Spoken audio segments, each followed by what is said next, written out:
Un fantôme dans les ombres du Connecticut des oubliés. Au cœur de Southington, Connecticut, où les forêts feuillues et le ciel gris enveloppent le visiteur dans une atmosphère de mélancolie éternelle, une maison monte qui semble avoir été déchirée d'un cauchemar du XIXe siècle. Sa façade en bois noirci par le temps, avec des fenêtres qui semblent aveugles à regarder le monde, a été témoin aussi vieux que la mort elle-même.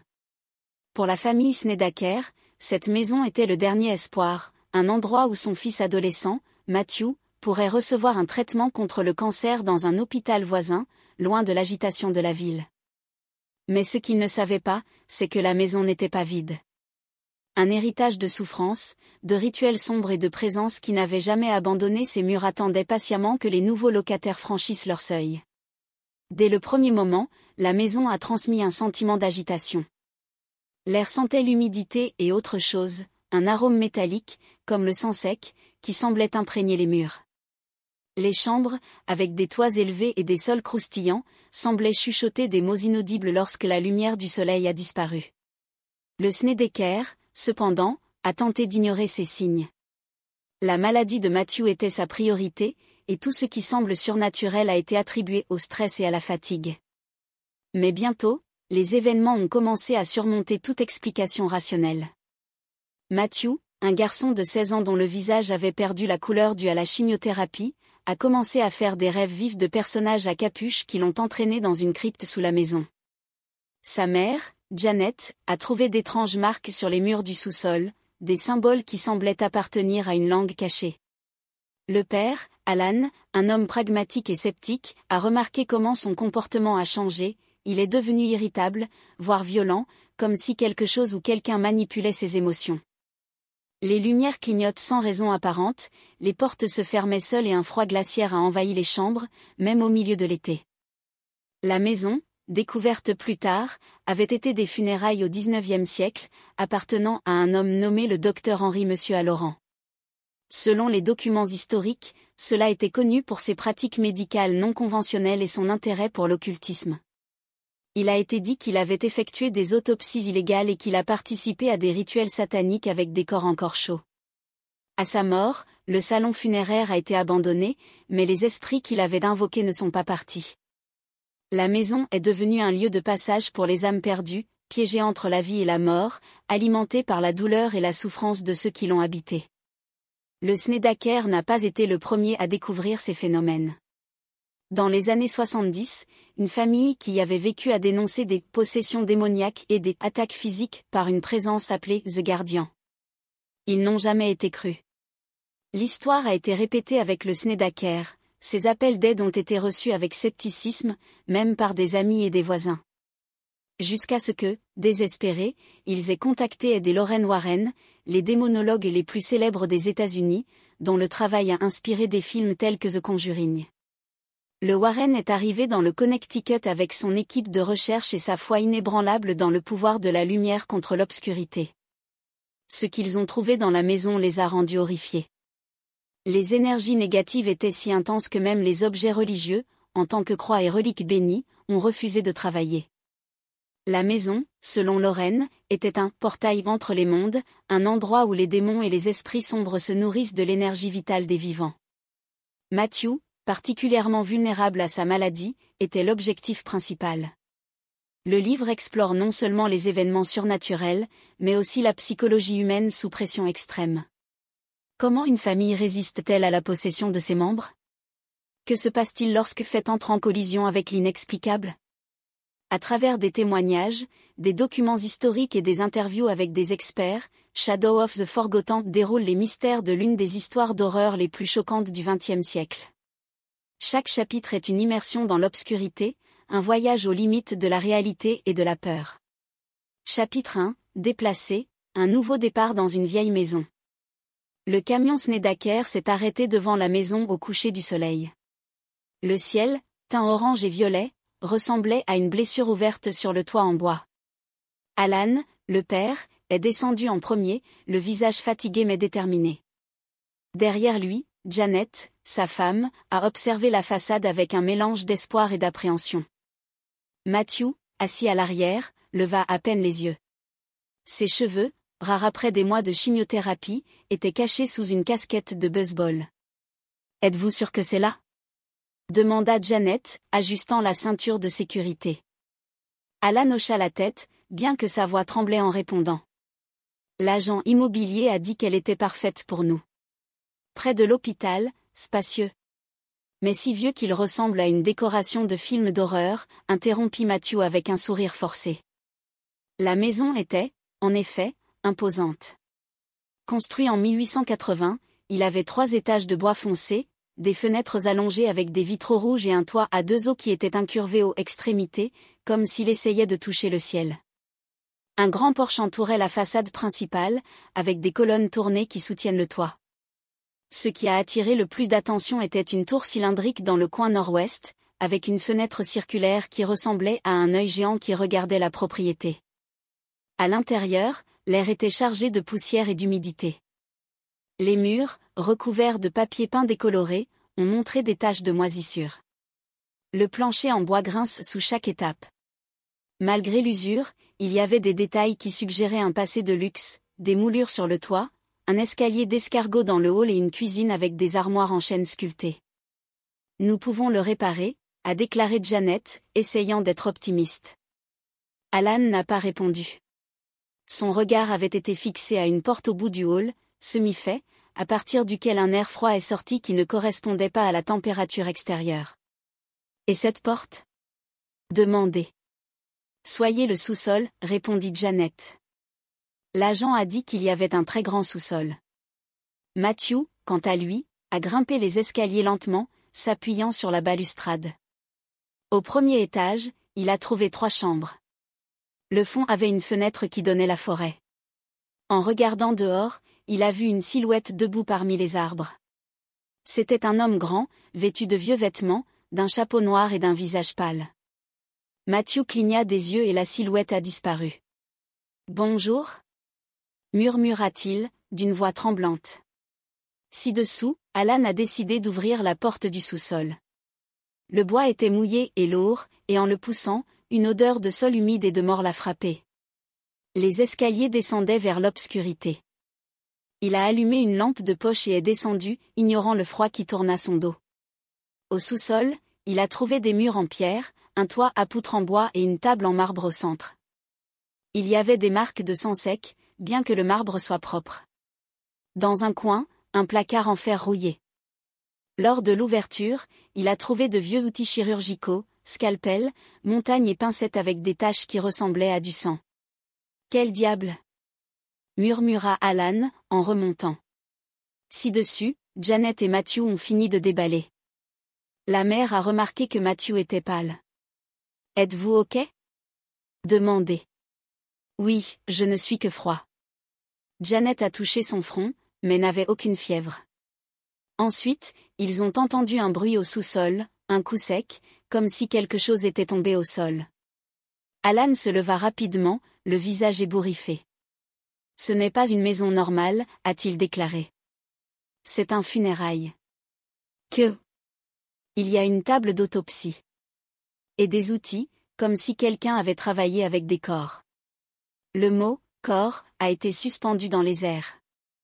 Matthew, à l'époque, ressentait une pression dans sa poitrine. Comme si quelque chose d'invisible le regardait. Cette nuit-là, Matthew a fait son premier rêve.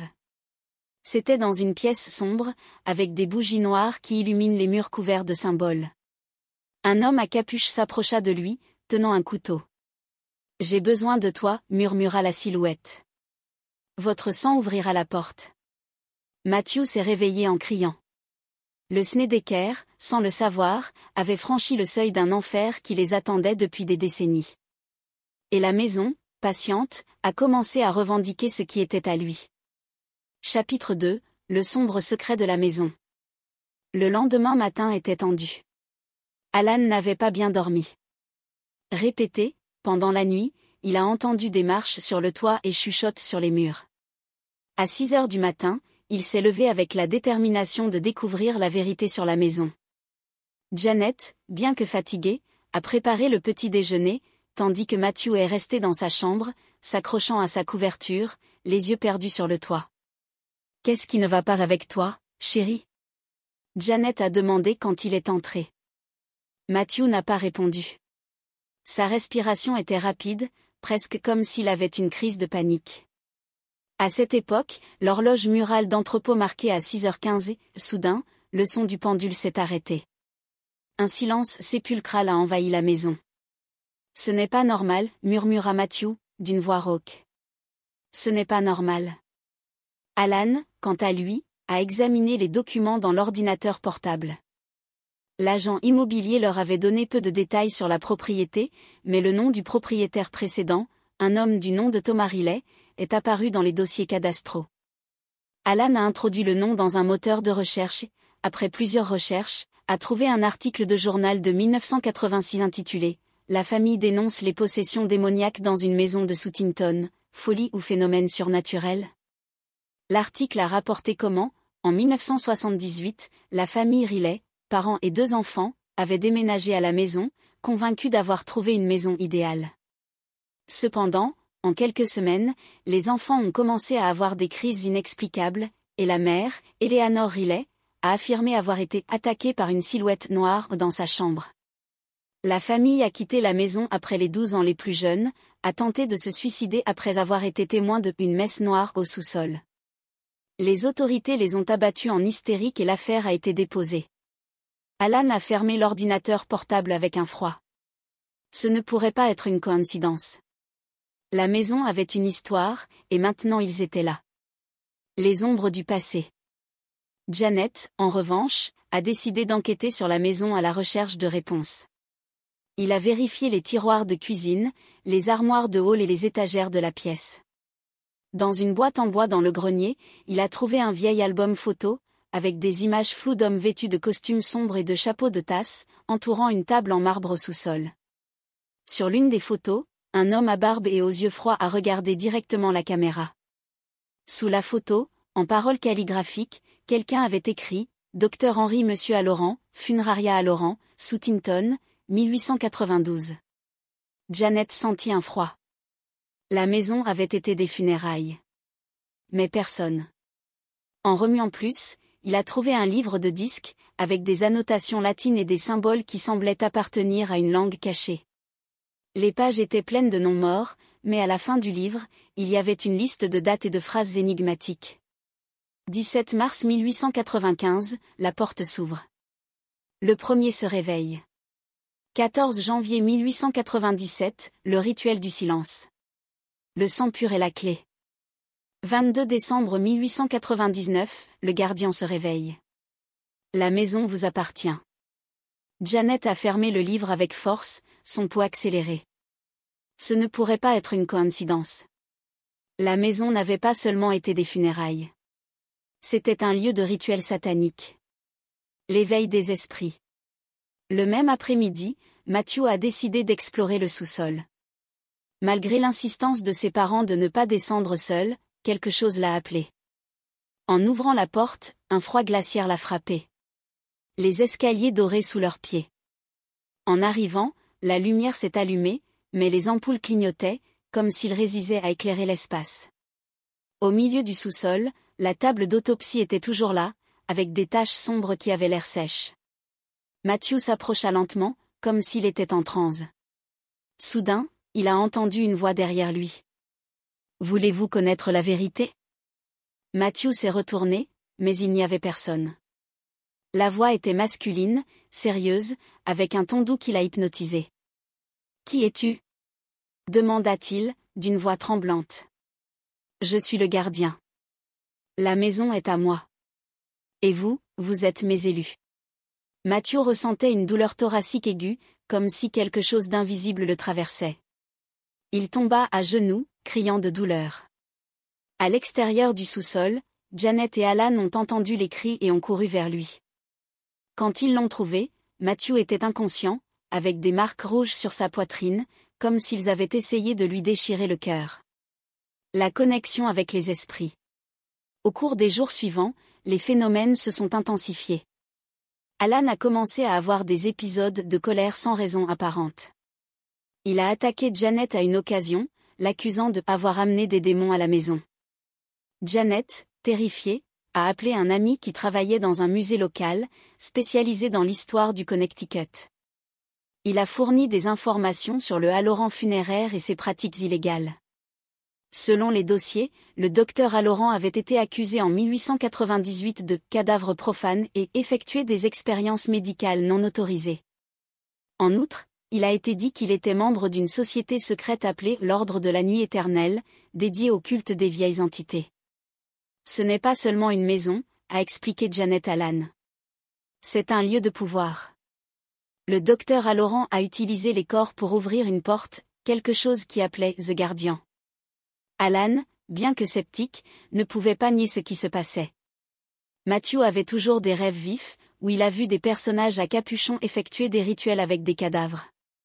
Dans l'un d'eux, une figure femelle a crié dans un coin, avec des mains attachées avec des chaînes de fer. Il était l'une de ses victimes, a déclaré Matthew lorsqu'il s'est réveillé. Il l'a enfermée ici. Son nom était Marie.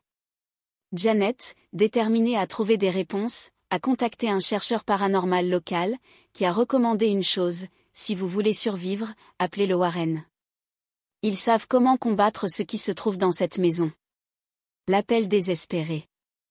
Cette nuit-là, à la lumière de la pleine lune, Janet a marqué le nombre qu'il lui avait donné. La voix de l'autre côté du téléphone était calme, mais ferme. Je suis Lorraine Warren. Ce qui se passe? Janet a tout dit, la maison, les rêves de Matthew, les marques au sous-sol, l'histoire du docteur Halloran. En fin de compte, Lorraine a été silencieuse pendant plusieurs secondes. Allons-y, dit-il finalement. Mais préparez-vous. Ce qu'ils ont dans cette maison, ce n'est pas n'importe quel esprit. C'est une très vieille entité. Et il a faim. La connexion a été coupée.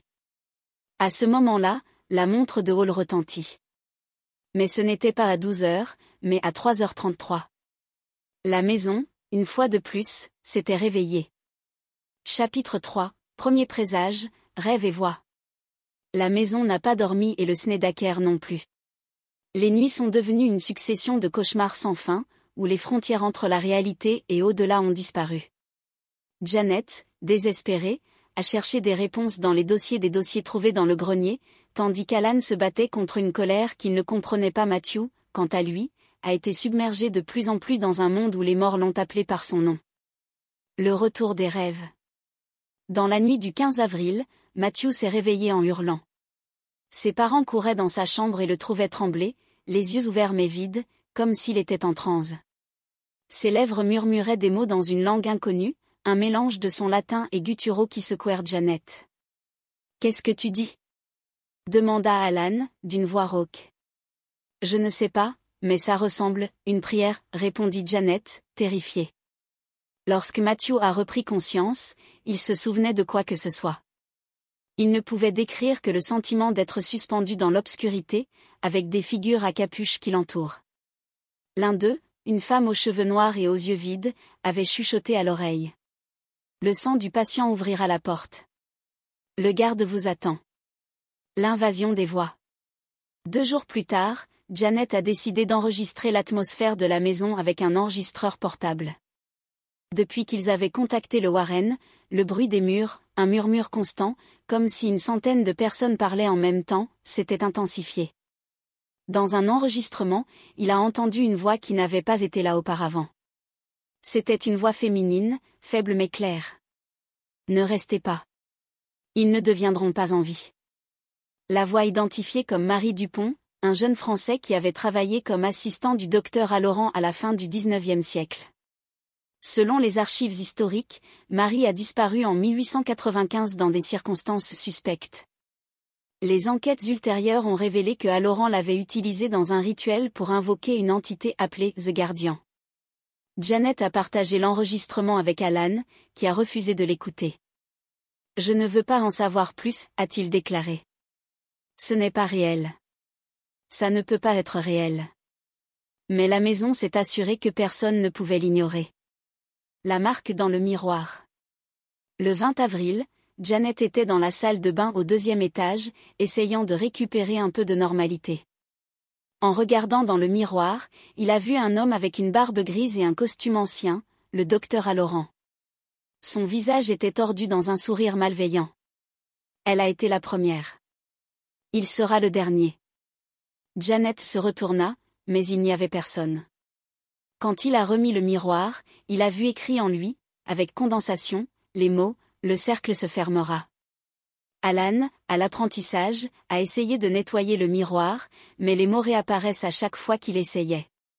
Enfin, il l'a cassé avec un marteau, le jetant dans le jardin arrière. Cette nuit-là, ils ont entendu le bruit d'un rire de la cheminée, bien qu'il ait été scellé depuis des décennies. Diario de Marie. Alors que Janet se battait contre des voix et des apparences, Matthew est devenu obsédé par la recherche de réponses au sous-sol. Sous la table d'autopsie, il a trouvé un compartiment caché sur le sol. À l'intérieur, un journal manuscrit en français, écrit par Marie Dupont. Le journal a décrit sa vie au salon funéraire, depuis qu'il est arrivé à Southington en 1893 en tant qu'assistant de Halloran. Au début, il pensait qu'il travaillait dans un laboratoire médical, mais a rapidement découvert la vérité. Halloran a effectué des rituels sataniques avec des corps frais, cherchant à ouvrir une porte à un monde où les morts contrôlaient les vivants. Dans la dernière entrée du journal, datée du 12 octobre 1895, Marie a écrit « Aujourd'hui, le médecin a avoué son plan. Il a besoin d'un sang spécial, pur et malade. Un corps qui est entre la vie et la mort.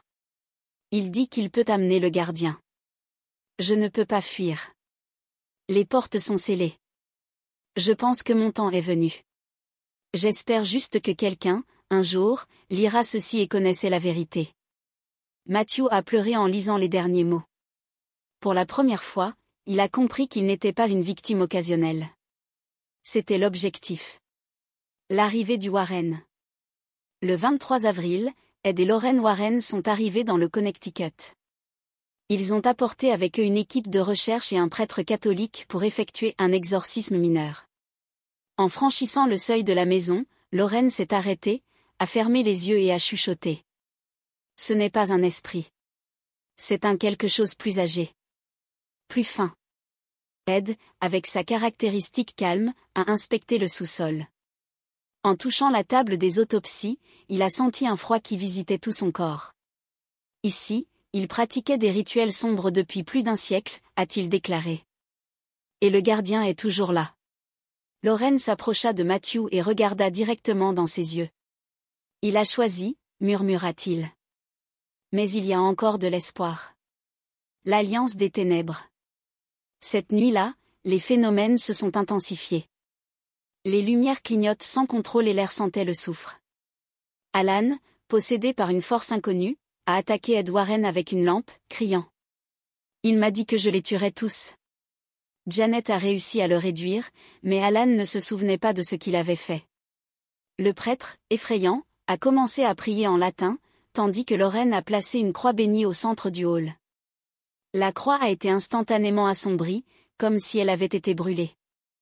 Cela ne fonctionnera pas, a déclaré Lorraine, d'une voix tremblante. Le gardien est plus fort que tout démon que nous avons dû faire face.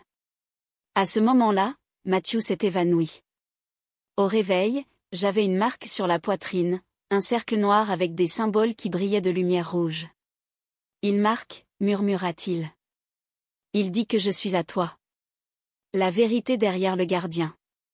Après les heures de recherche, le Warren a découvert une connexion inquiétante.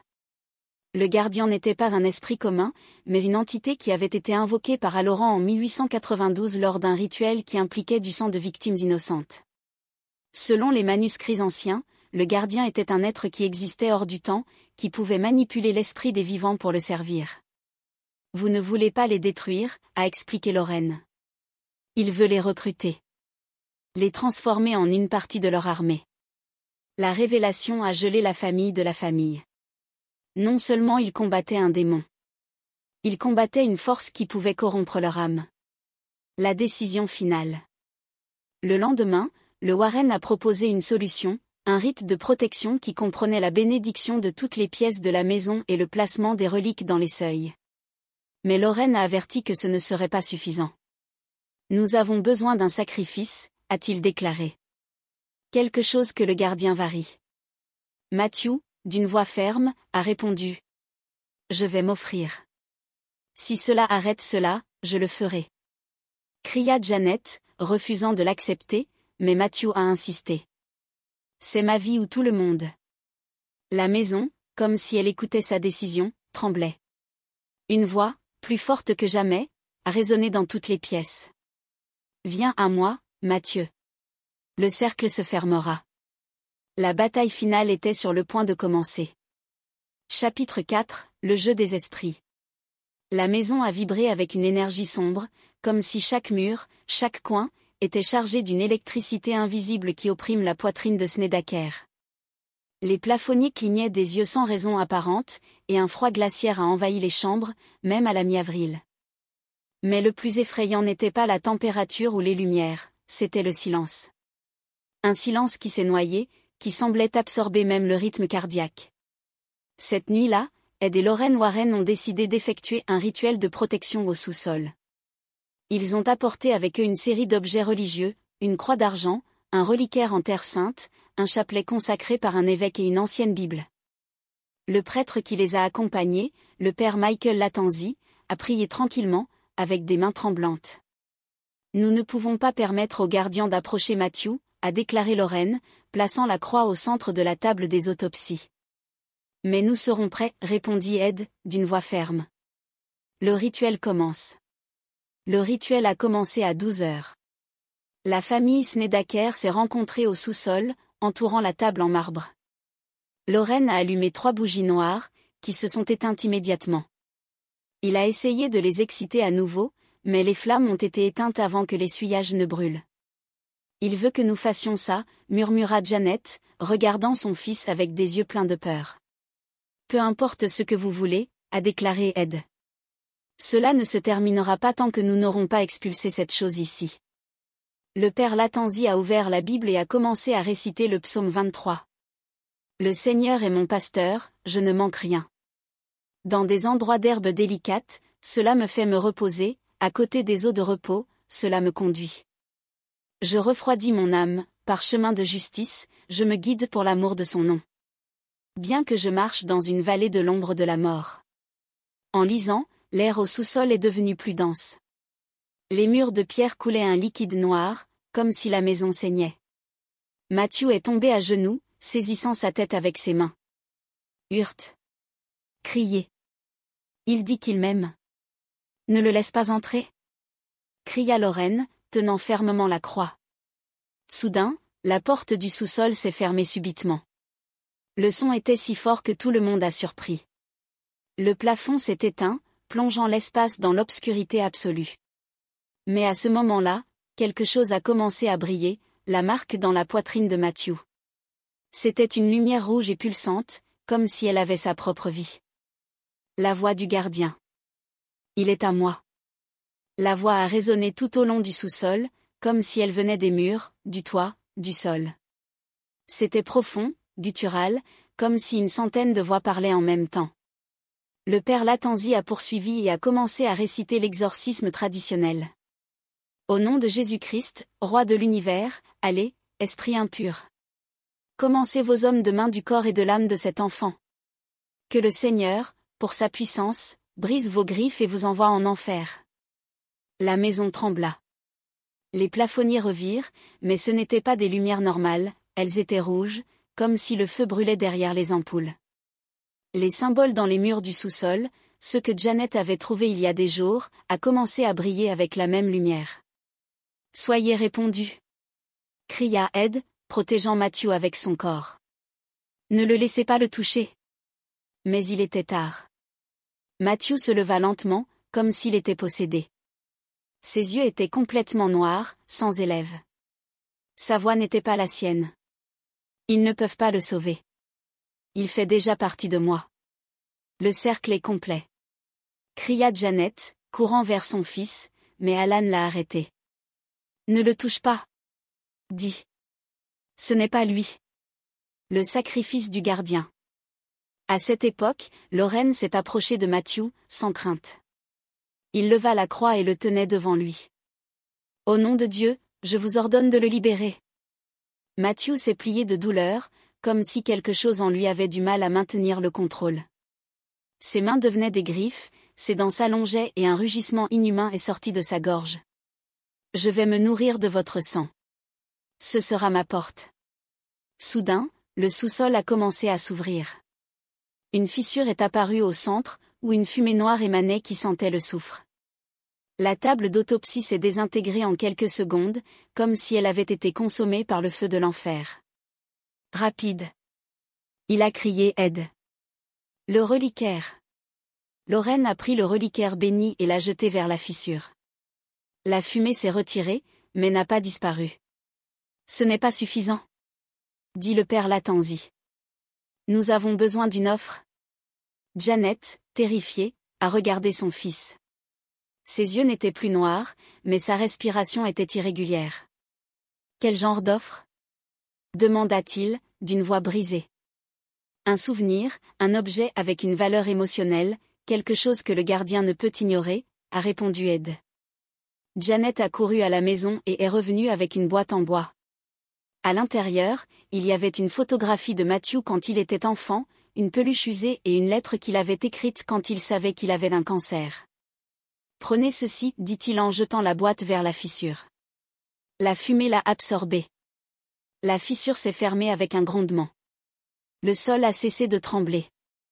Les lumières sont revenues à la normale. Matthew est tombé au sol, inconscient. Le calme avant la tempête. Au cours des jours suivants, la maison semblait se calmer. Il n'y avait plus de voix, ni de marques sur les murs, ni un froid inexplicable. Matthew a repris la force, bien que son regard soit toujours absent. Mais les Warren n'étaient pas convaincus. Il attend, a déclaré Lorraine. Ce n'est pas fini avec vous. Qu'est-ce que ça veut dire? Demanda Alan. Vengeance. Et cela ne s'arrêtera pas tant que vous l'avez. L'ombre dans le miroir. Une nuit, Janet a regardé dans le miroir de la salle de bain. Il ne s'est pas vu, mais Marie Dupont. Le jeune Français se tenait derrière elle, avec les mêmes chaînes aux poignets. Il reviendra. Et quand il le fera, personne ne survivra. Janet se retourna, mais il n'y avait personne. Le miroir s'est embrouillé et une nouvelle phrase y est apparue. La porte ne se fermera pas. La maison, une fois de plus, s'était réveillée. Chapitre 5, la marque de la mort. La maison ne s'est pas reposée. Ni le jour ni la nuit. D'après l'échec du rituel au sous-sol, l'atmosphère était devenue encore plus oppressive. Les murs, autrefois humides et froids, semblaient maintenant émaner d'une chaleur maladive, comme si la maison était vivante et respire sur le Snedeker. Matthew, dont la poitrine portait la marque rougeâtre du gardien, se sentait de plus en plus faible. Ses yeux, autrefois brillants, avaient perdu sa lumière. Il se promena dans la maison comme un fantôme, avec son regard perdu dans un vide, marmonnant des mots incompréhensibles. Le changement de Matthew. Janet le regarda depuis la cuisine, où il a essayé de préparer une soupe que personne ne mangerait. Alan, assis sur le canapé du salon, regarda la télévision, comme s'il attendait qu'une image apparaisse sur l'écran noir. Sorti, la pluie est tombée avec une intensité qui ne semblait pas naturelle, comme si le ciel pleurait pour eux. « Comment allez-vous » demanda Alan sans lever les yeux.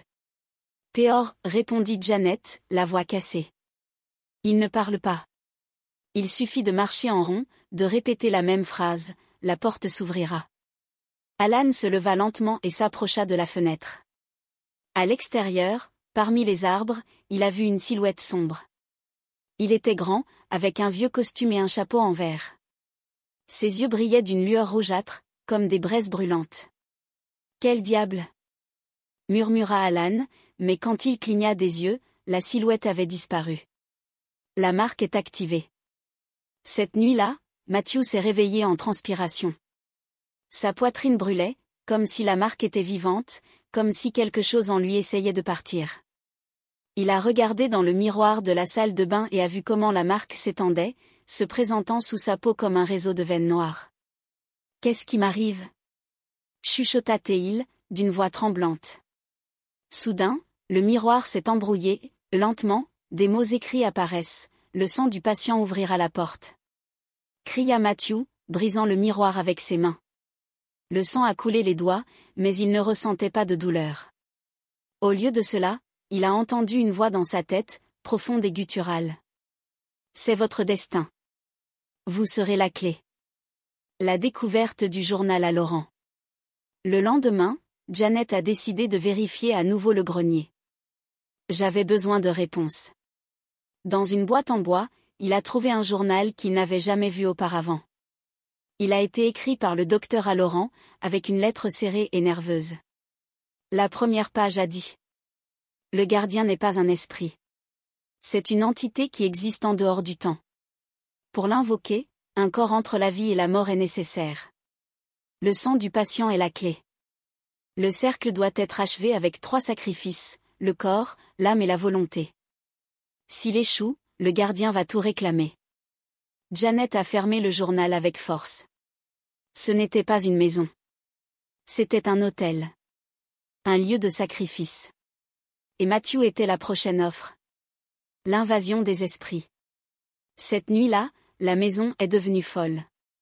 Les lumières clignotent sans contrôle, et les miroirs ont embrouillé avec des messages dans une langue inconnue. Alan, dans un accès en colère, a tenté de brûler le journal de Laurent, mais les flammes ne l'ont pas consommé. Au lieu de cela, le livre a commencé à brûler avec une lumière rougeâtre, et de lui une voix qui n'était pas humaine est sortie. Il est le nôtre. Le cercle se fermera. Janet a couru dans la chambre de Matthew. Il l'a trouvé en lévitant sur le lit, les yeux complètement noirs. Son corps était tordu à des angles impossibles, comme si quelque chose en lui essayait de s'échapper. « Matthew !» cria Janet, mais le garçon n'a pas répondu. Soudain, Matthew a sauté, avec un sourire malveillant sur son visage. Sa voix n'était pas la sienne. « Je suis le gardien. Et maintenant, il m'appartient. » La bataille pour Matthew. Le Warren est arrivé à l'aube.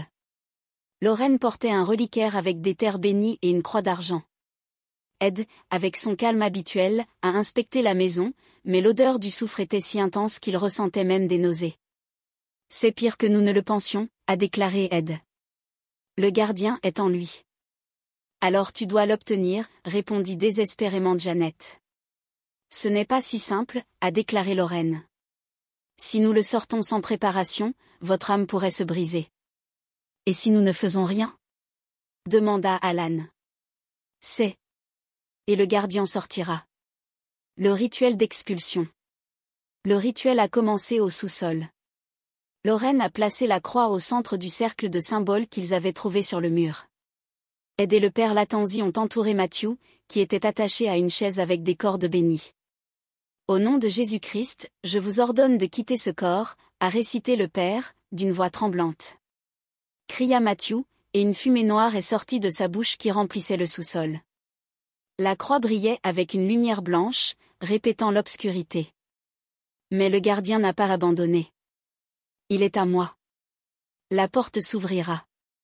Soudain, Matthew s'est libéré des cordes et s'est jeté sur le père, les dents transformées en griffes. Ed a réussi à l'arrêter, mais Matthew l'a jeté contre le mur avec une force surhumaine. « Nous ne pouvons pas le contenir !» cria Lorraine. « Nous avons besoin d'un sacrifice !» dit le père, d'une voix désespérée. Janet, sans hésitation, a pris la croix et l'a placée sur la poitrine de Matthew. La marque brillait avec un feu rouge, et Matthew est tombé au sol, inconscient. « Nous nous sommes arrêtés, pour l'instant », a déclaré Lorraine. L'avertissement final. Cette nuit-là, la maison était silencieuse. Mais dans le miroir de la salle de bain, une nouvelle phrase est apparue. « La porte ne se fermera pas. » Janet, la voyant, savait qu'il n'avait pas gagné. Il n'avait acheté que du temps. « Que faisons-nous maintenant ?» demanda Alan. « Luchard, » répondit Janet. « Parce que si nous perdons, nous perdrons non seulement Matthew. Nous perdrons nos âmes. » La maison s'attendait à nouveau. Patient.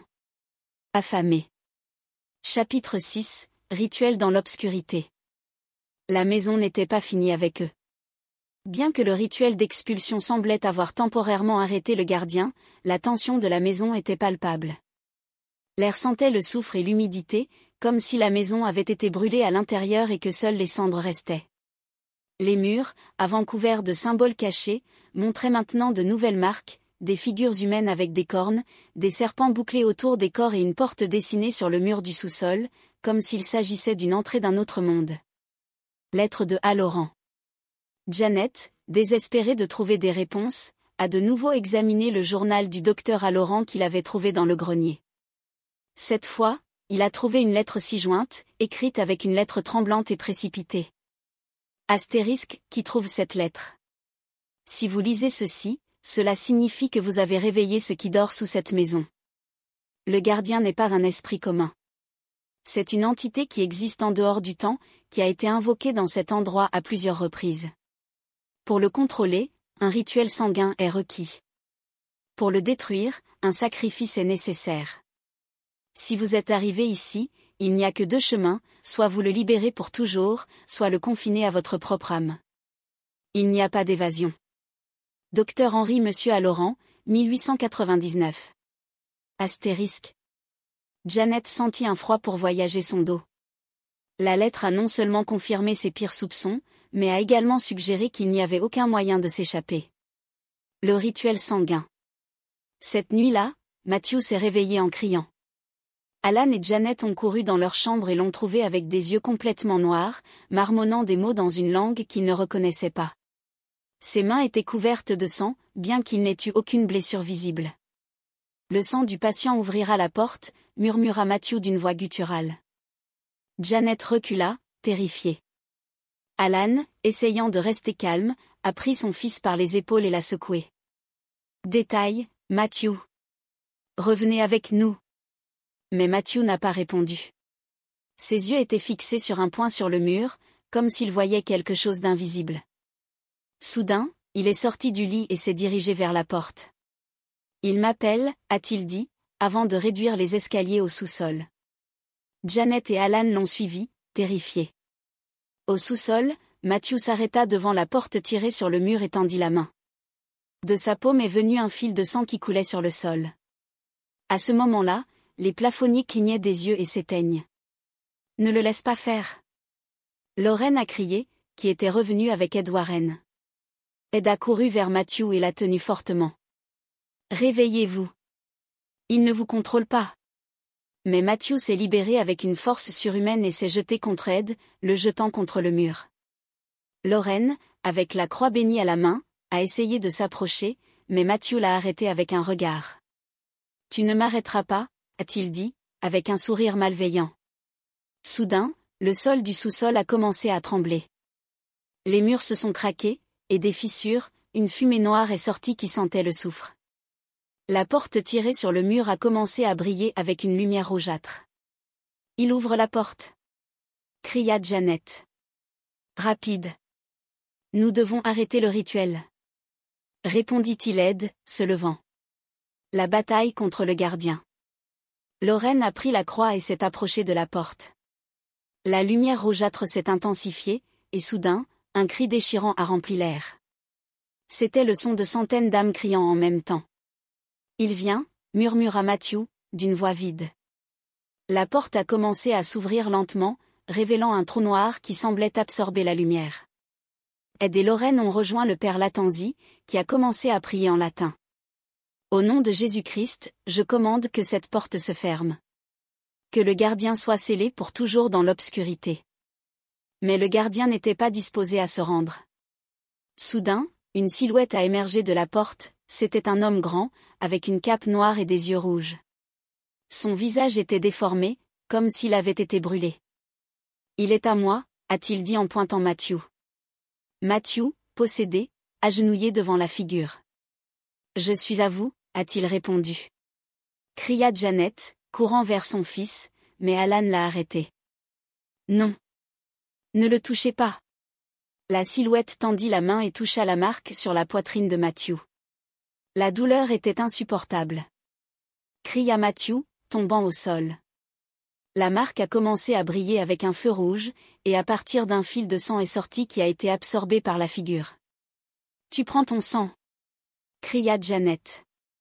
Nous ne pouvons pas le quitter. Lorraine a répondu. Il a pris le reliquaire béni et l'a jeté vers la figure. La créature a crié de douleur, en remontant. La porte a commencé à se fermer lentement. Maintenant. Il a crié Ed. Ferme la porte. Janet et Alan ont aidé Matthew à se lever, tandis que Lorraine et le père Lattanzi priaient avec plus de force. La porte s'est fermée avec un grondement et la fumée noire a disparu. Le calme avant la tempête. Au cours des jours suivants, la maison semblait se calmer. Il n'y avait plus de voix, ni de marques sur les murs, ni un froid inexplicable. Matthew a repris la force, bien que son regard soit toujours absent. Mais les Warren n'étaient pas convaincus. Il attend, a déclaré Lorraine. Ce n'est pas fini avec vous. Qu'est-ce que ça veut dire? Demanda Alan. Vengeance. Et cela ne s'arrêtera pas tant que vous l'avez. L'ombre dans le miroir. Une nuit, Janet a regardé dans le miroir de la salle de bain. Il ne s'est pas vu, mais Marie Dupont. Le jeune Français se tenait derrière elle, avec les mêmes chaînes aux poignets. Il reviendra. Et quand il le fera, personne ne survivra. Janet se retourna, mais il n'y avait personne. Le miroir s'est embrouillé et une nouvelle phrase y est apparue. La porte ne se fermera pas. La maison, une fois de plus, s'était réveillée. Chapitre 7, l'appel des démons. Dans la nuit du 30 avril, la maison est devenue folle. Les murs coulaient un liquide foncé qui sentait le soufre, et l'air était si dense que la respiration était un effort. Les lumières clignotaient sans contrôle, et dans chaque miroir de la maison, il y avait de nouvelles phrases écrites dans le sang, la porte s'ouvrira. La voix du gardien devient insupportable. Matthew s'est réveillé en criant. Ses parents ont couru dans sa chambre, mais quand ils sont entrés, ils l'ont trouvé debout, avec des yeux noirs complètement et un sourire malveillant sur son visage. Il vient, murmura Matthew, avec une voix qui n'était pas la sienne. Janet a essayé de s'approcher, mais Matthew tendit la main et la jeta contre le mur avec une force surhumaine. Alan, terrifié, s'est jeté sur son fils, mais Matthew a attrapé son cou et l'a soulevé du sol d'une main. Ils ne sont rien de plus que des insectes, a déclaré Matthew, avec une voix qui ressemblait à une centaine de démons parlaient en même temps. Alan a réussi à se libérer et a couru pour chercher le Warren. Lorraine, entendant ce qui s'était passé, a pris la croix bénie et est entrée dans la chambre de Matthew. Plus lentement de lui. Crier. Mais Matthew n'a pas bougé. Il a seulement souri. Pensez-vous que cette croix peut m'arrêter? Soudain, la croix a commencé à brûler avec une lumière rougeâtre, et Lorraine l'a libérée, criant de douleur. Non. Cria-t-il aide, se jetant pour l'aider. L'invasion démoniaque. Cette nuit-là, la maison a été transformée. Les murs se sont craqués, et des fissures, une fumée noire est sortie qui remplissait l'air d'une odeur de pourriture. Sur le toit, des symboles sont apparus qui n'étaient pas là avant, des figures humaines avec des cornes, des serpents se recroquevillaient autour des cadavres et une porte dessinée sur le mur du sous-sol qui brillait avec une lumière rougeâtre. Il ouvre la porte. Cria Janet, terrifiée. Nous devons arrêter ça. Répondit Alan à une voix brisée. À cette époque, le sous-sol a commencé à trembler. Les lumières se sont éteintes et soudain, une silhouette est émergée de la porte dessinée. C'est Théo, avec une cape noire et des yeux rouges. Son visage était déformé, comme s'il avait été brûlé. Il est à moi, a déclaré la silhouette, pointant vers Matthew. Matthew, possédé, agenouillé devant la figure. Je suis à vous, a-t-il répondu. Cria Janet, courant vers son fils, mais Alan l'a arrêté. Non. Ne le touchez pas. La silhouette tendit la main et toucha la marque sur la poitrine de Matthew. La douleur était insupportable. Cria Matthew, tombant au sol. La marque a commencé à briller avec un feu rouge, et à partir d'un fil de sang est sorti qui a été absorbé par la figure. Tu prends ton sang. Cria Janet. Nous ne pouvons pas le quitter. Lorraine a répondu. Le rituel de protection échoue. Ed et Lorraine ont décidé d'effectuer un rituel de protection au sous-sol, dans l'espoir de contenir le gardien. Ils ont rassemblé tout ce qu'ils avaient, une croix bénie, un reliquaire avec une terre sacrée et une ancienne Bible. Au nom de Jésus-Christ, je commande que ce mal soit scellé, a déclaré le père Lattanzi, d'une voix tremblante. La silhouette démoniaque a ri. Pensez-vous que vos mots peuvent m'arrêter? Soudain, la croix s'est brisée en 1000 morceaux et la Bible a brûlé seule. Le reliquaire s'assombrit, comme s'il avait été contaminé par l'obscurité. Non, ne fonctionne pas. Cria-t-il Ed, terrifié. Nous avons besoin de quelque chose de plus fort. Lorraine a répondu. Le sacrifice final. Janet, désespérée, a couru vers le grenier et est revenue avec une boîte en bois. À l'intérieur, il y avait une photographie de Matthew quand il était enfant, une peluche usée et une lettre qu'il avait écrite quand il savait qu'il avait un cancer. Prenez ceci, dit-il en jetant la boîte vers la porte tirée. La fumée l'a absorbée. La porte s'est fermée avec un grondement. Le sol a cessé de trembler. Matthew est tombé au sol, inconscient. Le calme avant la tempête. Au cours des jours suivants, la maison semblait se calmer. Il n'y avait plus de voix, ni de marques sur les murs, ni un froid inexplicable. Matthew a repris la force, bien que son regard soit toujours absent. Mais les Warren n'étaient pas convaincus.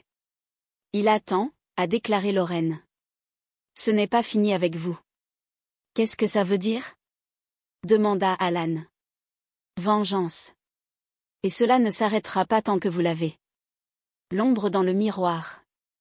Une nuit, Janet a regardé dans le miroir de la salle de bain. Il ne s'est pas vu, mais Marie Dupont. Le jeune Français se tenait derrière elle, avec les mêmes chaînes aux poignets. Il reviendra. Et quand il le fera, personne ne survivra. Janet se retourna, mais il n'y avait personne. Le miroir s'est embrouillé et une nouvelle phrase y est apparue. La porte ne se fermera pas. La maison, une fois de plus, s'était réveillée. Chapitre 8, l'invasion, la maison se réveille. La maison rugit. C'était comme si le bâtiment lui-même avait pris vie. Le plancher en bois grince avec une force qui n'était pas naturelle, comme si des milliers d'insectes rampent en dessous.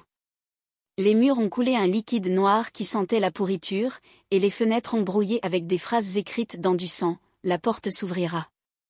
Le Snedeker, terrifié, s'était réfugié dans la pièce, où Ed et Lorraine Warren ont essayé de rester calmes. Le père Latanzi, avec des mains tremblantes, priait tranquillement, tandis que Lorraine vérifiait ses anciennes notes et documents. Nous n'avons pas beaucoup de temps, a déclaré Lorraine.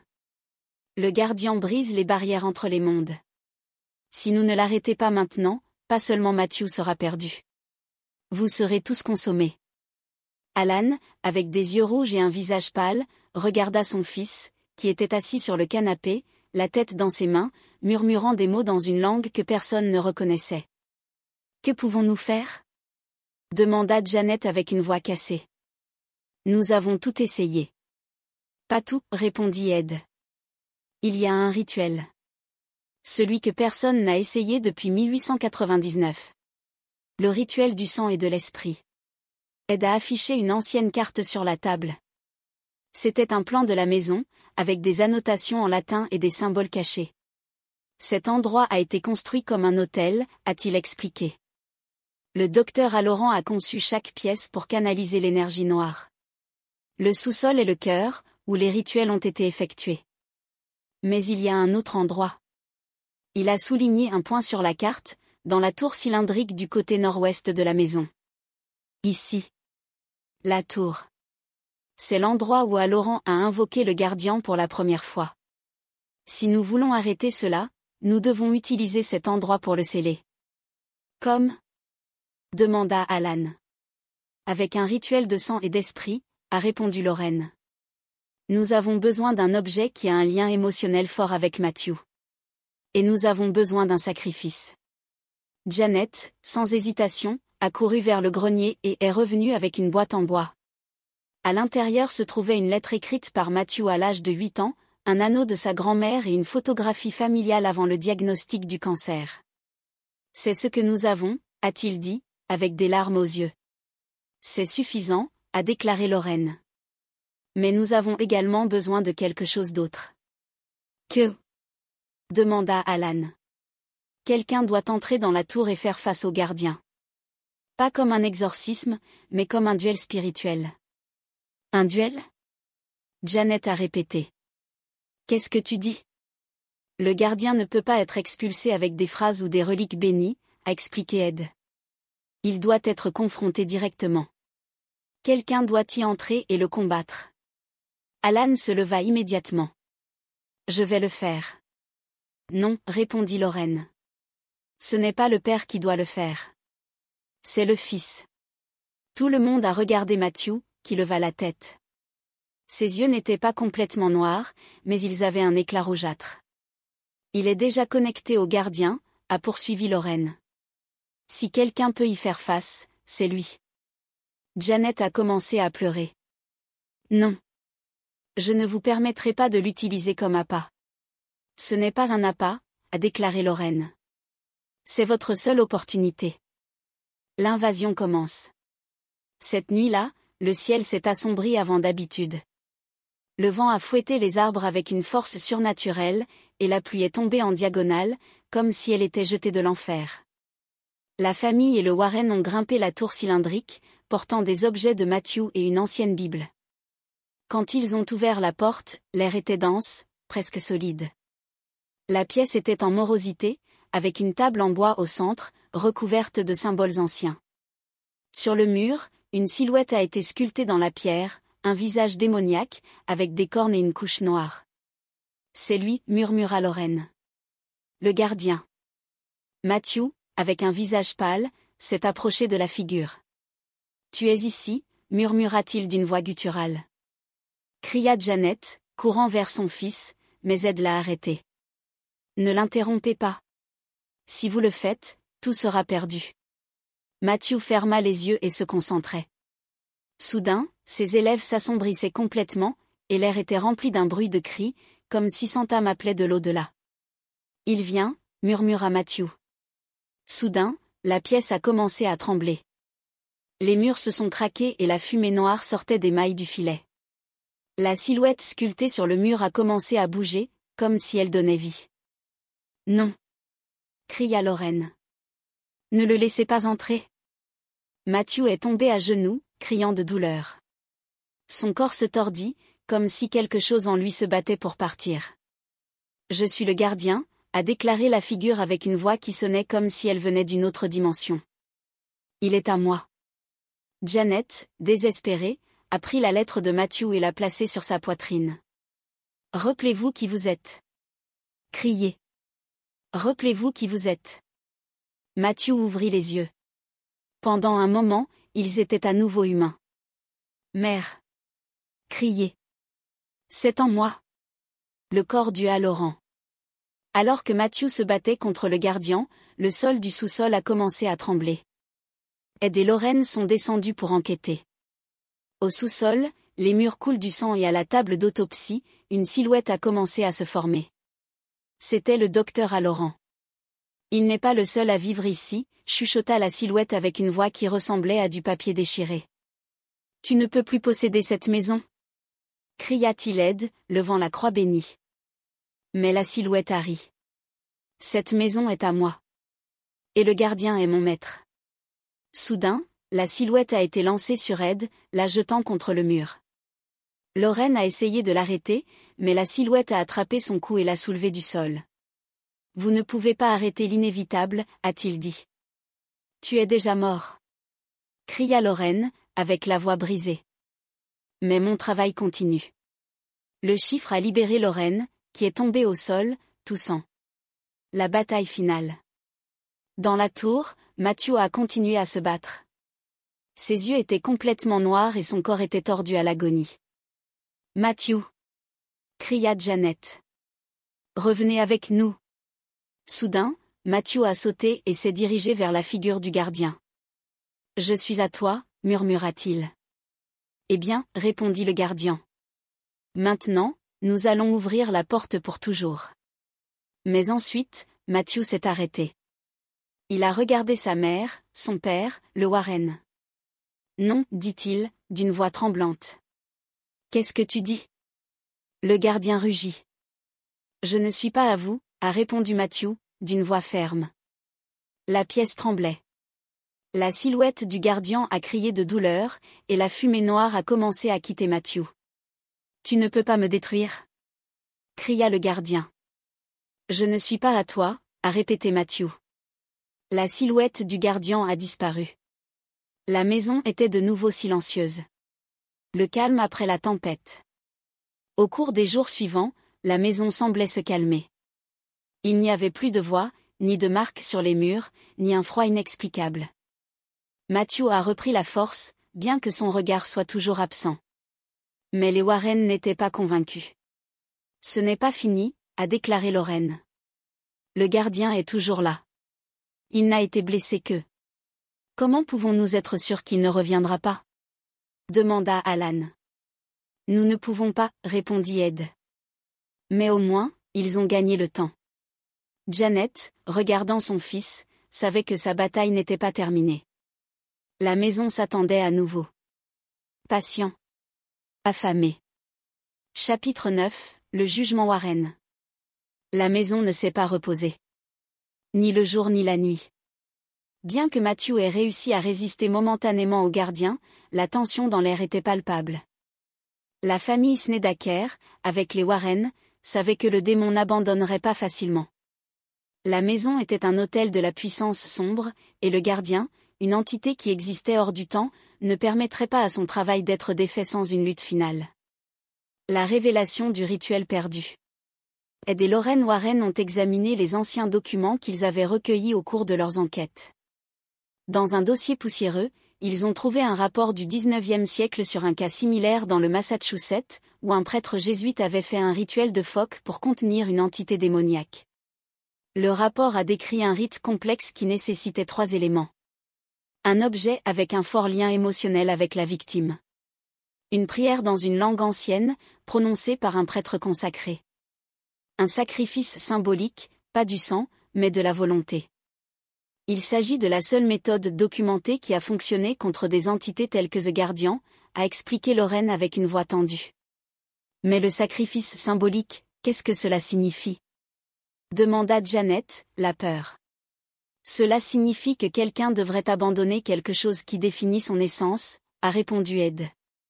Dans le cas du Massachusetts, un aveugle a démissionné de sa capacité à voir et le démon a été scellé. Alan regarda Matthew, qui était toujours assis sur le canapé, les yeux perdus sur le toit. Qu'aurait-il à abandonner? Demandé. Lorraine n'a pas répondu. Je n'avais pas besoin de le faire. L'invocation des esprits piégés. Cette nuit-là, Lorraine a décidé de contacter les esprits piégés dans la maison. En utilisant son cadeau de taille moyenne, il était assis au centre du salon, les mains sur une vieille table en bois. Ed a allumé une bougie noire et un encens de bois de santal, tandis que le père Latanzi priait en latin. À ceux qui vivent dans cet endroit, venez révéler la vérité, a invoqué Lorraine, fermant les yeux. La maison a répondu immédiatement. Les lumières clignotent et une voix est née du mur. Il ne partira pas. Le gardien est éternel. Soudain, le miroir du lobby s'est engagé et une figure y est apparue, Marie Dupont. Son visage était pâle, ses yeux pleins de larmes. Il m'a utilisé.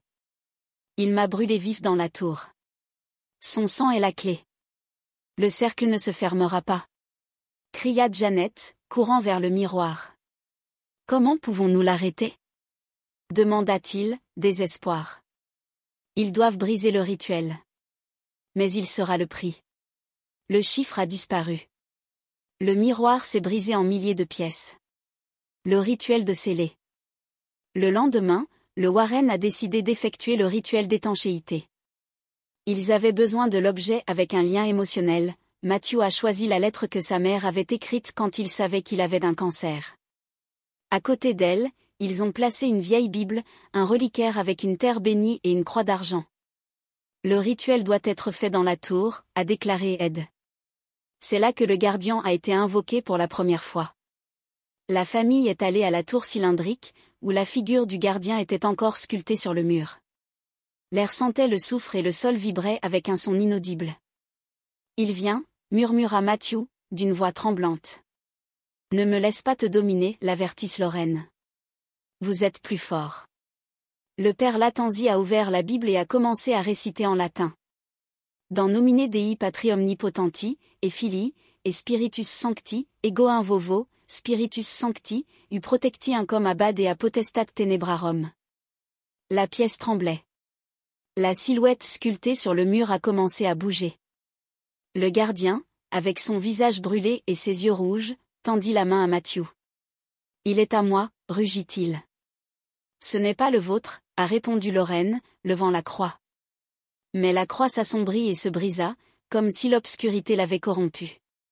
La lumière ne peut pas m'arrêter, a ri le gardien. La bataille des volontés. Matthew, avec le corps tremblant, s'est approché de la figure. Je ne suis pas à toi, a-t-il dit, d'une voix ferme. Vous êtes. Votre sang est la clé. Le cercle se fermera. Matthew a regardé sa mère, son père, le Warren. Ma vie n'est pas la vôtre, a-t-il dit. La pièce tremblait violemment. Cria le gardien, et de son corps émanait une fumée noire qui remplissait la tour. Maintenant. Cria Lorraine. Le sacrifice. Matthew a pris la lettre de sa mère et l'a placée sur sa poitrine, sur la marque du gardien. Le sang a commencé à quitter la marque, mais pas d'une blessure, mais de son âme. Je ne suis pas à toi, a-t-il répété, d'une voix brisée. La marque brillait d'une lumière blanche et la fumée noire s'est dissipée. Le garde cria de douleur, et sa silhouette a disparu sur le mur. Ce n'est pas la fin, murmura-t-il avant de disparaître. Le calme après la tempête. Au cours des jours suivants, la maison semblait se calmer. Les murs ont cessé de couler du sang, les miroirs ne montraient plus de phrases horribles et l'air ne sentait plus le soufre. Matthew a repris la force, bien que son regard soit toujours absent. Le Warren, cependant, n'est pas resté. Le gardien n'est pas mort, a déclaré Lorraine, avant de partir. Il n'a été blessé que. Allez-vous y retourner? Demanda Alan. Je ne sais pas, répondit Ed. Mais si vous le faites, n'appelez personne d'autre. Allez. L'ombre du passé. Une nuit, Janet a regardé dans le miroir de la salle de bain. Il ne s'est pas vu, mais Marie Dupont. Le jeune Français se tenait derrière elle, avec les mêmes chaînes aux poignets. Il reviendra. Et quand il le fera, personne ne survivra. Janet se retourna, mais il n'y avait personne. Le miroir s'est embrouillé et une nouvelle phrase y est apparue. La porte ne se fermera pas. La maison, une fois de plus, s'était réveillée. Chapitre 10, Libération, une fin ou un nouveau départ? La maison était silencieuse. Ce n'était pas un silence normal, comme celui d'une nuit tranquille, mais un silence oppressif, comme si le bâtiment lui-même contenait la respiration, l'attente, l'observation. Les murs, avant couverts de symboles démoniaques et de phrases sanguines, étaient maintenant propres, mais ils sentaient toujours l'humidité et la mort.